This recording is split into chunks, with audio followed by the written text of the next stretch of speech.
Welcome to Verde's Folding Chair, a bi-weekly podcast about making space at the table for Black, women, and independent writers. Verde's Folding Chair is about making space for our voices, existence, and lived experiences. Zora Neale Hurston said, "If you're silent about your pain, they'll kill you and say you enjoyed it." This podcast is the opposite of being silent. Come on and bring your folding chairs and pull up at the table. I promise to make space for you, Rainbow Peeps and friends.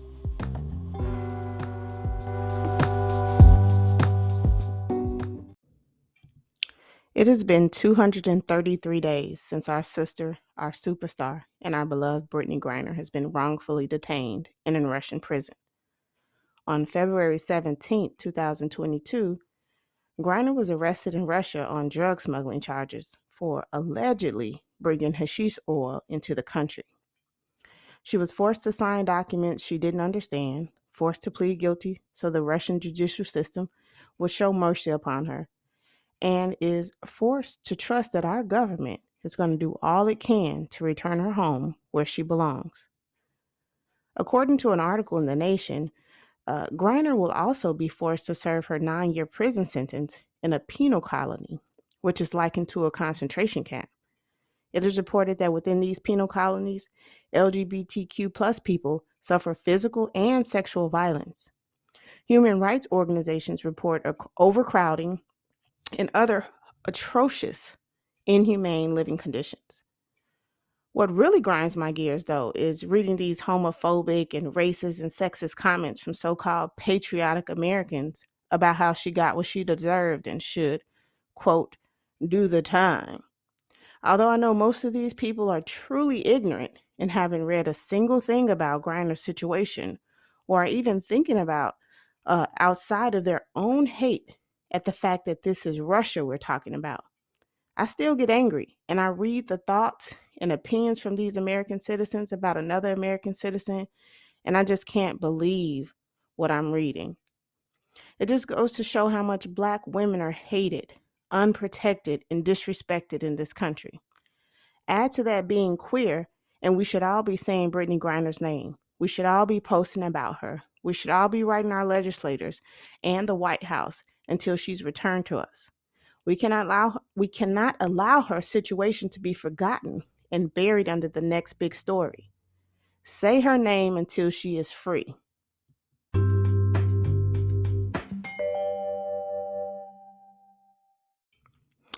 Black women. As always, my first segment on the show is dedicated to Black women. Black women are a reflection of God. Black women are beautiful. Black women are talented. Black women are creative. Black women are determined. Black women are powerful and dangerous. Black women deserve better. The most disrespected person in America is the Black woman. The most unprotected person in America is the Black woman. The most neglected person in America is the Black woman. Malcolm X. So, on today's episode, the focus will be on this Black woman right here. Yes, me, Verde Arsu. I'm pulling up at the table to discuss an experience I had this past school year as a Black queer educator. You see, it wasn't until a couple of years ago that I even felt comfortable enough to be my true and whole self at work. Unlike my hetero colleagues who had pictures of their families posted and openly discussed their family friendly weekend events and plans in class with their students, for me, when those topics came up, I felt confined. I felt locked in. And I was afraid to be honest.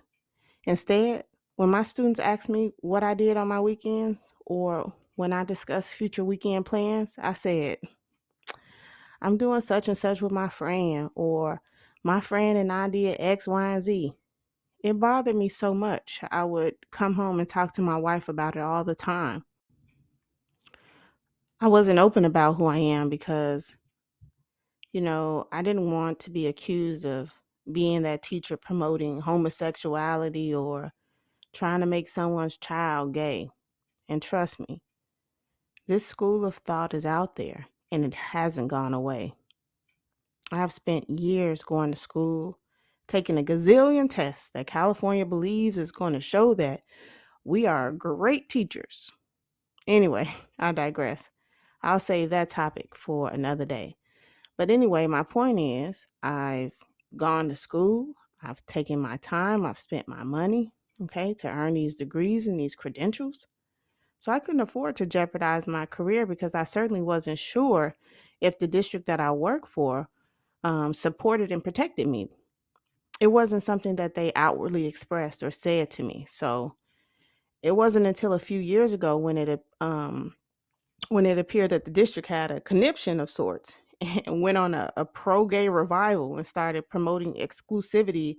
I'm sorry, not exclusivity, inclusivity throughout the schools, and they began to give out these pride flags and all these lanyards to teachers to post in their classroom and to wear.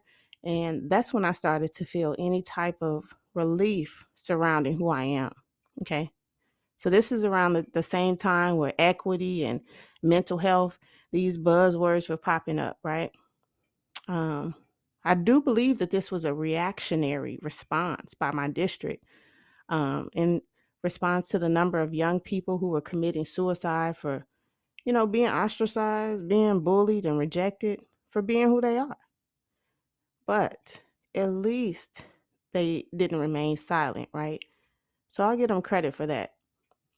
So basically, with feeling more supported from the district and not feeling like I could lose my job for being gay, I felt it was safe, to not only talk about who I am with all honesty, like my colleagues do, but also represent that in my class, make my students feel like my class was a safe space for them.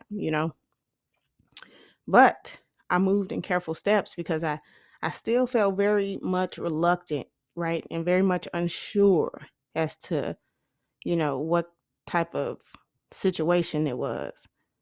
Um, when the student asked me about my weekend, in response to me asking about theirs, I told the truth. My wife and I did X, Y, and Z. We took a trip. We went to the movies. Basically classroom appropriate information. Information that builds relationships and lends itself to students feeling like you're a human being and not just a robotic teacher. Honestly, I can still remember the first time I decided I talk about my weekend with my wife and actually be honest about it, like and tell them like who I was with, right? I was so nervous. But my students, their response made me feel so welcome and so safe, right? They showed me that there is hope in the world. Not to say there weren't the occasions where there were inappropriate comments or someone didn't yell out something or say something. But the beautiful thing, students redirected each other. And also, it allowed for conversations around tolerance and acceptance, tolerance and acceptance of people and differences. And for me, thinking about my students and the kind of world we were trying to create, this was great. We were heading in the right direction. Mind you, I still didn't post any pictures of my family in the classroom, but at least I felt like the option existed. And I know I wasn't alone in my experiences as a queer person because I spoke with a colleague who had worked within the district longer than I had, who expressed similar feelings of uncertainty about being protected and accepted as a queer person. Even after the district took all these measures, there were people, to other colleagues, teachers, who still didn't feel comfortable enough to be themselves fully. They had worked in the district for years and years and years. And so, it wasn't just easy for them to say, all right, I'm going to go ahead and be myself, right? I share that background as a way to share what I'm about to talk about next.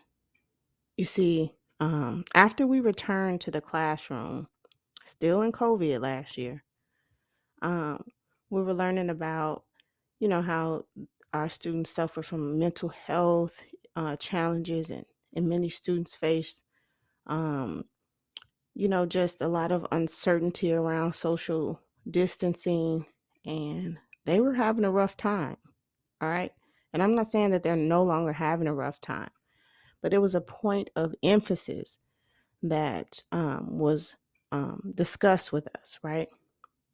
And particularly marginalized students were among those suffering the most for a variety of different reasons, right?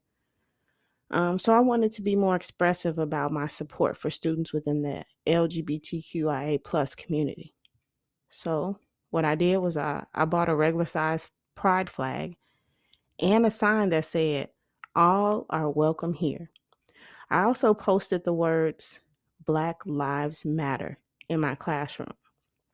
All right, because we had all gone through a racial reckoning, right? So, yeah. Well, one day I noticed the flag had a large black line drawn down the middle of it. I didn't think much of it because I work with young people and it was probably an accident, right? I never questioned it with myself beyond that, or I didn't even ask my colleagues about it. Um, Besides that, I shared the classroom with two other teachers, so it could have been any number of things, right? I I really convinced myself at the time that it was an accident. Then one day, like a couple of weeks later, I was working in my classroom and I realized the flag was missing.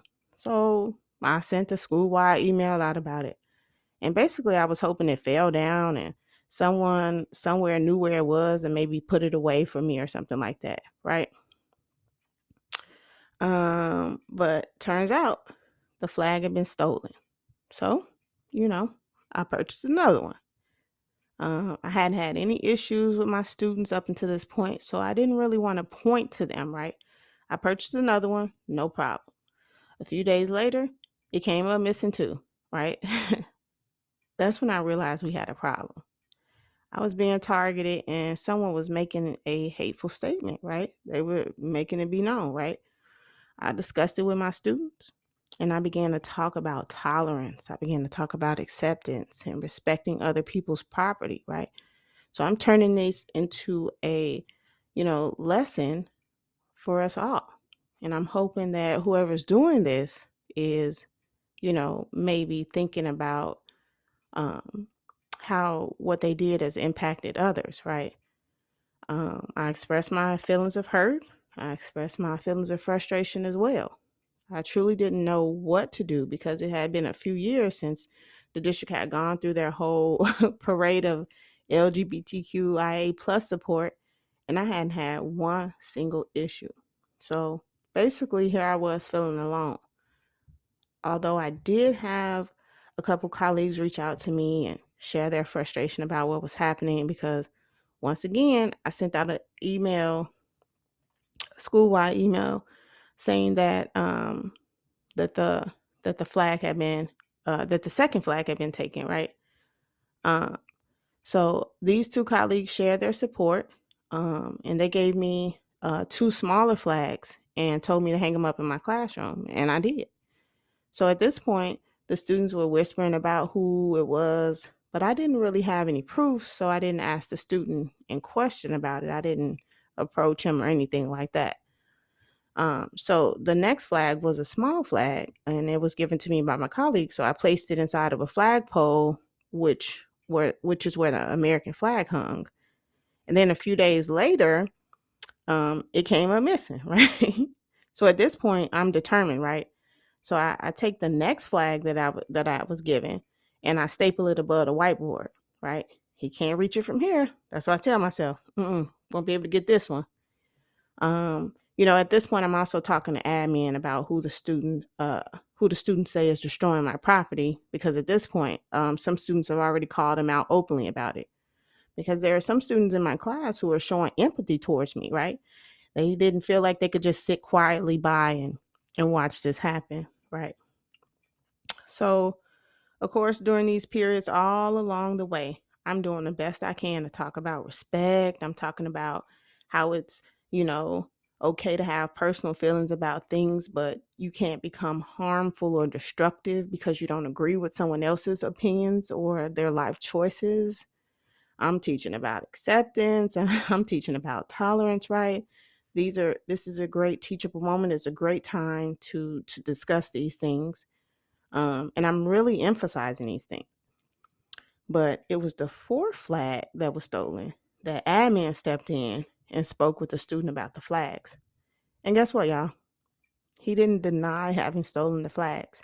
In fact, he expressed his hatred for the flags and shared that he felt that they confused other kids. His consequences was suspension for property destruction and vandalism. Something along those lines he was suspended for. Um, I know this isn't a real solution to the problem. Okay, we all do, right? But his parents are notified, and now he knows that we know he is the one stealing the flags. Rainbow peeps and friends, hear me and hear me good. The student remained in my class. Yes, you heard me correctly. There was no class change. This student who had actively expressed his intolerance and hatred for me remained in my class. Okay. I'm not one of those teachers who is about the business of kicking kids out of their class and things like that, right?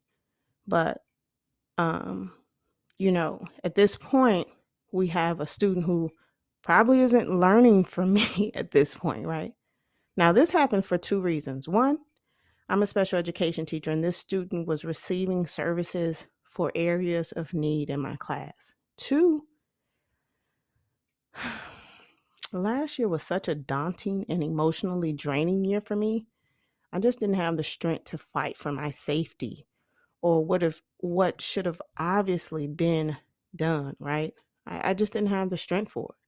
Because at this point, um, you know, I, the kid hates me, right? He is outwardly showing that he does not like me as a person, right? But he remains in my class. And of course, I continue to teach him because that's what I do. And I actually feel bad for the kid because I know it. I know a lot of his beliefs I learned from home, from adults, right? And I want more for him. I don't think it's fair that he is being reared to be a hateful person. Okay. This is a seventh grader we're talking about, right? So finally, it all comes to a head. One day, I'm teaching, and this student yells out right in the middle of class, right in the middle of my lesson, "Faggot!" So, I go through the proper procedures and I redirect the language immediately and I have the student sent to the office, right? I don't have any big response to that, right? When I wrote up what happened, I still gave the student the benefit of the doubt. I didn't say he called me a faggot because I thought he was just seeking attention, right? I didn't think he was talking to me. Also, I'm not a faggot, so the word never connected with me in the way he wanted it to. And trust me, he wanted it to connect in that way because in his write up about his perspective of what happened, he said he called me a faggot because, quote, he hates his LGBTQ teacher. That's what he wrote. So it was at this point that his parents pulled him from school. Um, we had about a week left to school, and so at this point they thought it was best to keep him home, right? Because these things had, as you can see, it was we had just reached ahead, right? It was like a week left, and so his parents were like, "We're just gonna take him out," right? They never called me to talk to me about any of the incidents. Never apologized to me about their child's actions. Never had their child apologize to me about his actions. So it basically like solidified what I understood was happening here. Right? Okay. And honestly, in today's world, I'm truly blessed that this is all this student did was yell out faggot, right? And when admin asked him if I had done anything to warrant these behaviors, anything to cause him to want to feel the way that he felt toward me, he was honest and said I had never done anything to him. I had never showed him any type of disrespect. This kid really hated me. In all my years of working with students, I have never experienced anything like this. I've never had a kid openly express their hate for me as a person. I never felt like a kid hated me as a person, okay?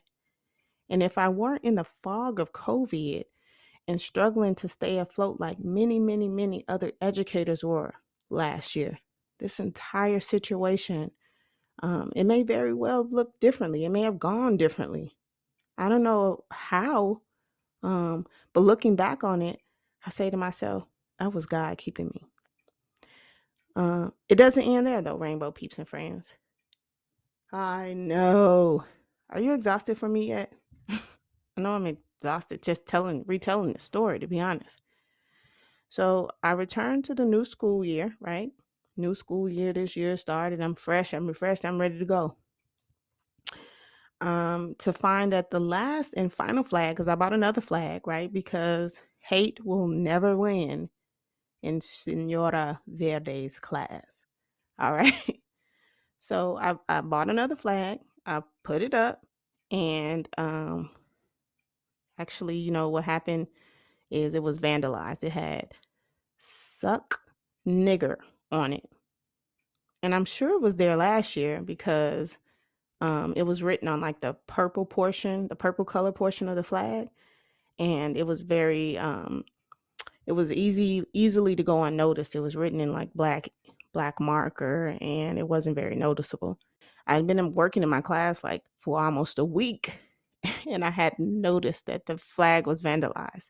It was actually my colleague who pointed it out to me. It was like, have you seen this? Right? And I'm like, no, I haven't seen it. So I walked in, I check it out, and I'm just like, I'm like, I don't, I don't want to start my new school year off this way. That's what I was thinking. But I no longer have to deal with having this student in my class, right? Finally, right? He's no longer in my class, right? I tell this story to share my experiences as a Black queer educator. Black queer educator. These experiences are not mutually exclusive. Also, I tell this story to awaken those out of their slumber because they see a little bit more gay representation in the world and are suddenly under the false impression, the false assumption that gay people are all good now, right? Gay people are safe. We don't have to be out here marching in the streets no more, right? But let me just tell you something. It will never be okay or all good or safe if folks pass down their intolerance, their hatred, and ignorance to their children. It just becomes a cycle. We will find ourselves right where we are with racism and white supremacy in America. 2 steps forward, 3 steps back. Fighting nonetheless, though. And to my Black queer educators out there, you are not alone. Rainbow peeps and friends, I think it's important to clarify a few things. One, the reason why I chose to share my experiences on what happened last year with this student is not to call this student out or talk bad about him, but it's really more about me as a Black woman, who is queer, as a Black woman who is queer and who is an educator as well, and my experiences in all of these shoes, right? And also to not be quiet. And that's what this podcast is about. It's about not being quiet about the painful things that happen in this world to Black women. Also, the joyful things as well. But oftentimes, painful things happen and we don't get to talk about them and we don't have the space to talk about them. And so when this happened to me last year, as you can imagine, it was very painful. And I had a lot of questions, especially as someone who teaches from a position of protecting kids. I didn't want the kid to be removed from my class, honestly, but I felt deep down inside of myself that it was probably the best thing to do. I questioned if the best things um, were happening, right? Like, were the procedures and protocols followed appropriately? There's an educator named Rita Pearson who I follow and admire, and she's no longer alive, but one of her philosophies is children don't learn from people they don't like, right? So it's one of the reasons why it's very important for me to build relationships with my students in my classroom. I want them to like me. I want them to feel like I respect them, that I care about them, that I want what's best for them, that I care about their education, right? My point is um, this young man, that was never going to happen between he and I. He had learned hate from somewhere. I'm not sure where. Um, but he had learned to hate me as a human being because I am gay, right? And because of that, there was a complete disconnect between he and I. No matter what I did or said or showed, he was not hearing me, right? And when I said I was blessed that the only thing he did was call me a faggot, I didn't mean like I'm happy he just called me a faggot, right? I'm saying that our students and our children today, when they hate, as you all know from the news, they express their hate sometimes in very dangerous ways, physically, um, to the point of, ending other people's lives and things like that. So when I look back on the situation, that's what comes to mind for me, right? I'm glad his hate for me didn't go beyond any verbal outbursts. And I also shared my experience because I know that there are other educators out there, black and otherwise, who are queer and have experiences where they begin to question themselves and they begin to question whether things are handled appropriately. And really just questioning, like, is this okay? Should I even say anything? Do I have the right to say anything? Because you really feel isolated and marginalized, honestly.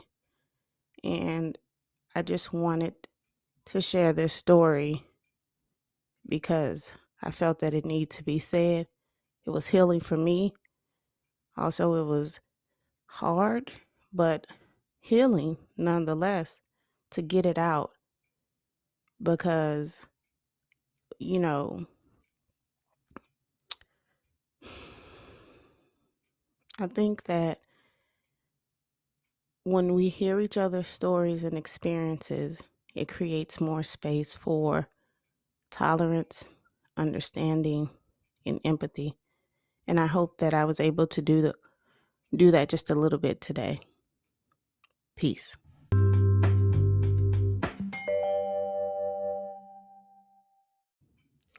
All right, Rainbow Peeps and Friends, the next segment of the show is Readings and Ruminations and my ever-growing TBR list and what I'm reading. So I recently finished reading Coffee Will Make You Black by April Sinclair.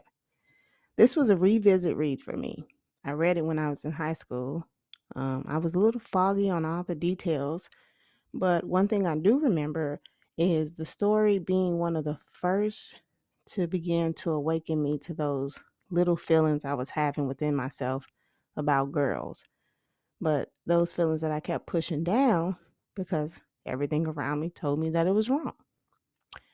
So I connected deeply with the main character, Stevie, because she was a black girl from Chicago trying to figure out who she was. And for these reasons, this book has always held a special place in my heart. The story takes place during the mid 60s and it ends at the beginning of 1970. So we go with Stevie through seventh grade all the way until she graduates from high school. I think it was seventh or eighth grade. But I think Coffee Will Make You Black is a great read because not only does the reader grow up with Stevie through her innocence and adolescence of self discovery, April Sinclair explores Black social dynamics of the 60s and early 70s, including the murder of Dr. King. She also explores colorism, she explores classism, and sexual identity. These are all explored within its 243 paperback pages, right? Um, Coffee Will Make You Black is an easy read that I highly, highly recommend. I wanted to read an excerpt from Coffee Will Make You Black. You want to hear it? Here you go. Now, the excerpt that I'm getting ready to read is Stevie and her grandmother are in the kitchen playing a game of chess, and Stevie's mom comes in the door, and she's talking to them. So, no longer than usual, but you won't believe what I saw. I mean, I thought I had seen and heard everything, but this beat Bob's tail. What did you see, Mama? I looked up from the game. When Mama said something beat Bob's tail, she was as close as a Christian woman could get to needing a drink. It was spray painted on the side of the building. It said, "Black is beautiful," in big bold letters. Black is beautiful, me and Grandma repeated. Yes, black is beautiful. Have either one of you ever heard such a thing before? Me and Grandma shook our heads. I didn't think so, Mama said, fanning herself. Black is sure enough beautiful. Crown me, Grandma. Jean Eloise, stop acting silly. This is serious. I've been asking myself over and over again, what would possess a person to write something like that? Grandma crowned me, but she was quiet, probably because she was losing. I turned away from the game. Maybe he just got out the insane asylum, I teased. Grandma winked at me and smiled. Jean, I thought I thought of that. Maybe that explains it, Mama said, walking toward the refrigerator. Oh, Evelyn, Jean was just pulling your leg. Mama shook her head as she cracked open a tray of ice. Black. Black is supposed to be a fighting word. I've heard black get back. I don't want nothing black but my Cadillac, and coffee will make you black. What does coffee will make you black mean, Mama? The old folks in the South used to tell that to children so they wouldn't want to drink coffee. The last thing anybody wanted to be was black.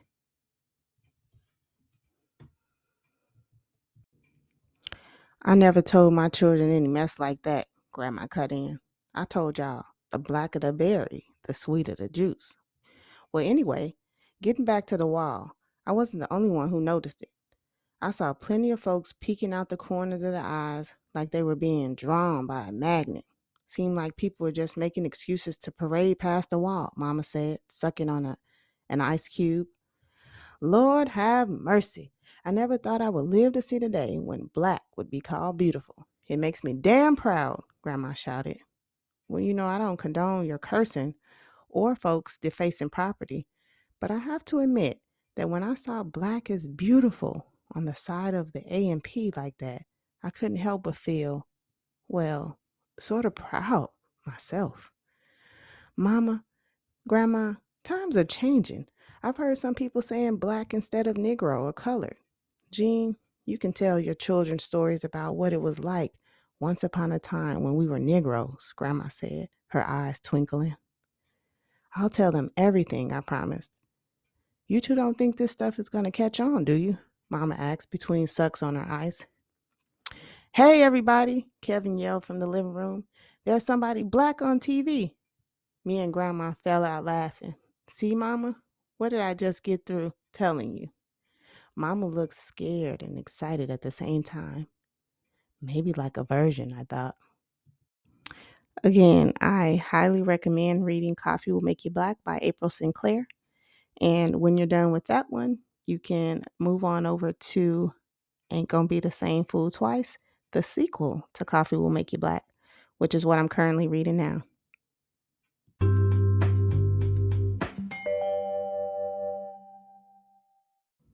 All right, Rainbow Peeps and Friends, the next segment is on becoming a writer, my writing process, a woman, a better human being. So, I'm currently taking my last and final class at UC Berkeley Extension. When I'm done, I'll have a postbaccalaureate certificate in creative writing. I'm excited about the upcoming completion of this program because I've been like the tortoise on this race toward completion. Slow and steady does indeed win the race. Also, I'm continuing to work on my next novella, Promise Keeper, and taking classes always provides me with the extra spark for writing. My goal is to have it available soon, y'all. I promise. It's just taking me a while. But I appreciate all the love and support. And one thing I have learned for sure on becoming is that investing in myself is priceless.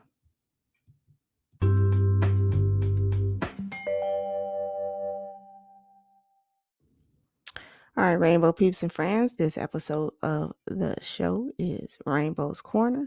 It's where I read my works. I may discuss themes or characters or plots from my books, stories, etc., my works in progress, and all that good stuff. Today, I am going to share a poem I wrote a few years ago, actually, quite a few years ago. It is brought to you all by a Facebook memory that popped up for me. So here it goes.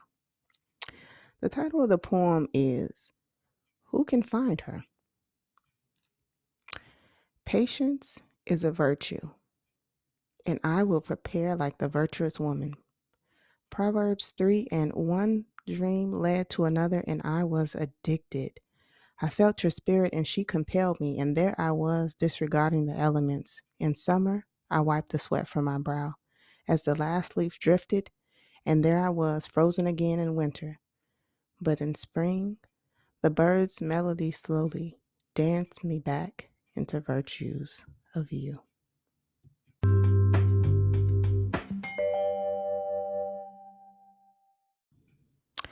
Black, local, independent. You can be one, two, or even all three of these things, but you can't be none. So today I'd like to show some love to Making Madu Images. Kachisa de Madu is a freelance photographer based out of Sacramento. Madu states that he has a passion for social justice and expressing that in the form of photography. Quote, through studying some of the most iconic storytellers from the likes of Gordon Parks, Jamel Shabazz, Spike Lee, and Ava DuVernay, I've come to learn and witness how much of an impact pictures have on uplifting communities, debunking societal falsification, sparking change, and building our future leaders of tomorrow. End quote. To learn more about Making Madu Images, book a session or check out some of his work by visiting maduimages.com. That's MADU images.com. You can also follow him on IG at make_it_Madu. Madu is spelled MADU.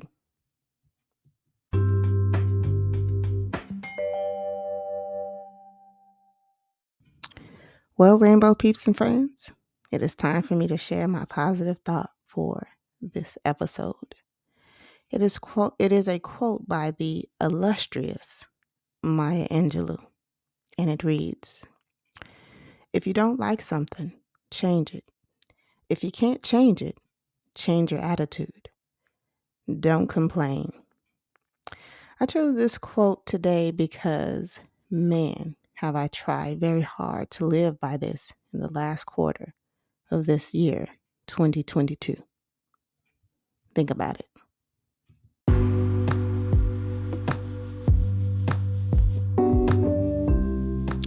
Thanks for joining me this week on Verde's Folding Chair.